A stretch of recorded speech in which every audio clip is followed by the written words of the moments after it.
Mum, no computer here. What have we got here? Well, this is the control panel from Synth Bike 3.0. This is about a year and a half old, and it spent the first about 6 months to 8 months of its life in the Science Gallery in Dublin, being ridden by approximately 130,000 people. So 130,000 people have played on this machine, and yeah, it looks okay. This is now going out on the road again, but I haven't actually opened this ever since I made it, so I have no idea what is inside it. I need to go for a trip down memory lane, I think. My whole way of building things and my idea of, like, you know, how to do things properly has sort of changed, and I seem to remember this one being a bit of a, you know, a mess of wires inside. Well, as you can see, it's been weathered a bit by all the use. Like, the panel's got a few scratches on it, but I'm just going to leave that because it's nice. You know, it's a lovely touch. Screws and switches seem to have broke, so I'm going to have to swap some of those.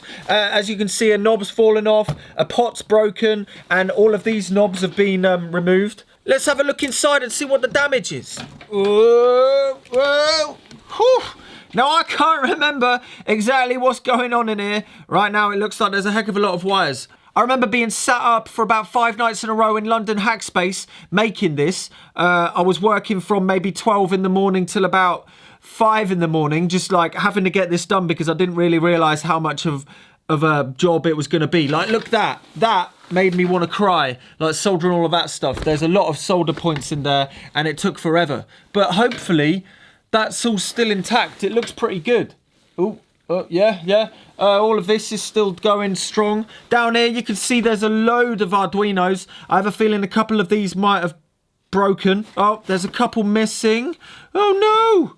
But it looks all right. It looks kind of like it's all still pretty intact. There's a whole row of 1, 2, 3, 4, 5, 6 Arduinos up here, and these were all for the separate drum sequencers. So each row of drum sequencer, they can be polyrhythmic, which means that they can be controlled and put to different lengths. So this one could only had to be 3, that one could be 8, and they're all completely separate to each other. So they all had to have their own Arduinos with a couple of AND gates to make the triggers. So this triggered this WAV trigger over here, which has got the drum samples in it.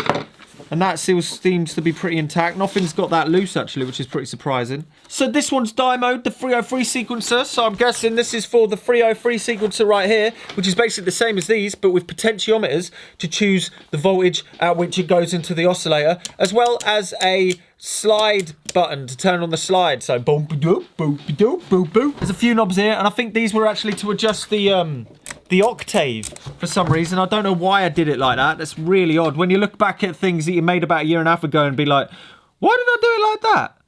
There's an Arduino oscillator, which is pretty good. A voltage tracked oscillator on Arduino. And then there's a couple of frequency central circuit boards. This is the Trans-Europa, which was basically used to quantize notes. So the note is always in tune, as well as being able to add slide to make it sound like a 303. I've got a few of these in my modular, so you should check out the frequency central Trans-Europa if you want a quick octave switcher or something to make arpeggios. It's pretty cool. So I think I used that because I was running out of time on this project. I kind of was like, yeah, it'll be fine, I can build it in 5 days. Lo and behold, I was running out of time. Oh yeah, to the point that I actually just pulled apart 2 old PC speakers, computer speakers, took the circuit out and then stuck 2 speakers on the side. So yeah, it's a bit higgledy-piggledy. And then at the back, you could see there's 2 power supplies, which are same frequency central FC DIY power supplies. They're the same ones that I use in my modular synth. And yeah, you can see underneath there's still the drawings that I did in the first video on this. I like drew out what was going on, I seem to remember, and I actually just left that on the bottom of this box. Fair enough. At first look, it looks pretty good. So what I'm going to do now is I'm going to sit and kind of try and make it work. I'm going to get these 2 Arduinos in there, and then I'm going to have another jam with it because, yeah, I'd love to see if I can actually still play it and if it's still actually quite musical.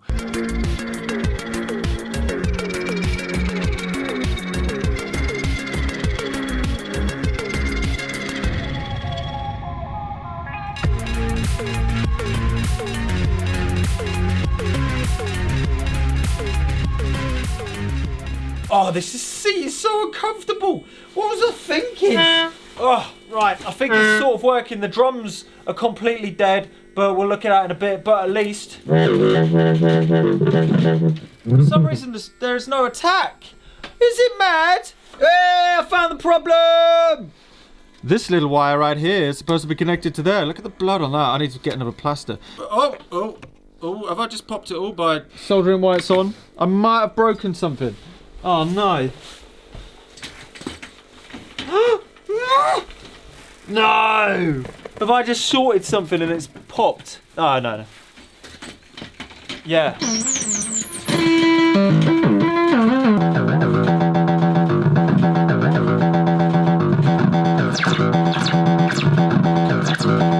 Sounds pretty good, actually. Time to get these. Ow! Time to get these drums working. Oh my god! I've really made a mess of that finger. Squeamish alert! Squeamish alert! Right, I'm gonna get these drums rolling. For some reason, when this was actually being exhibited in the Science Gallery in Dublin, the actual SD card in the WAV trigger forgot the files, and when I hit the test button on the WAV trigger, it isn't doing anything. So maybe it's forgotten the files.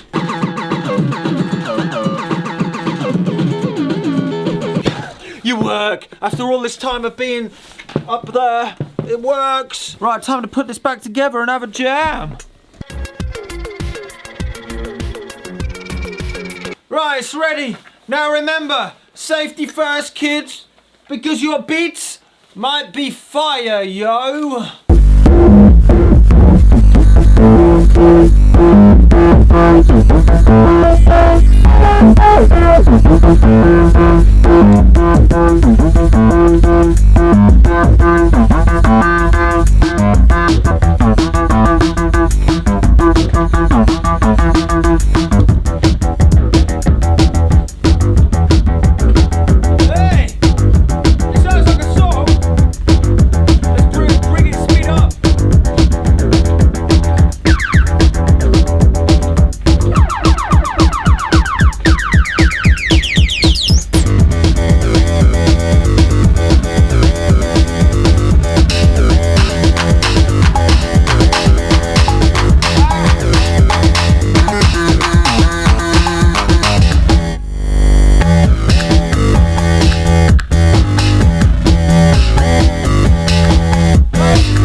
I don't know whether I really needed this. The beats weren't exactly fire, but they were definitely room temperature.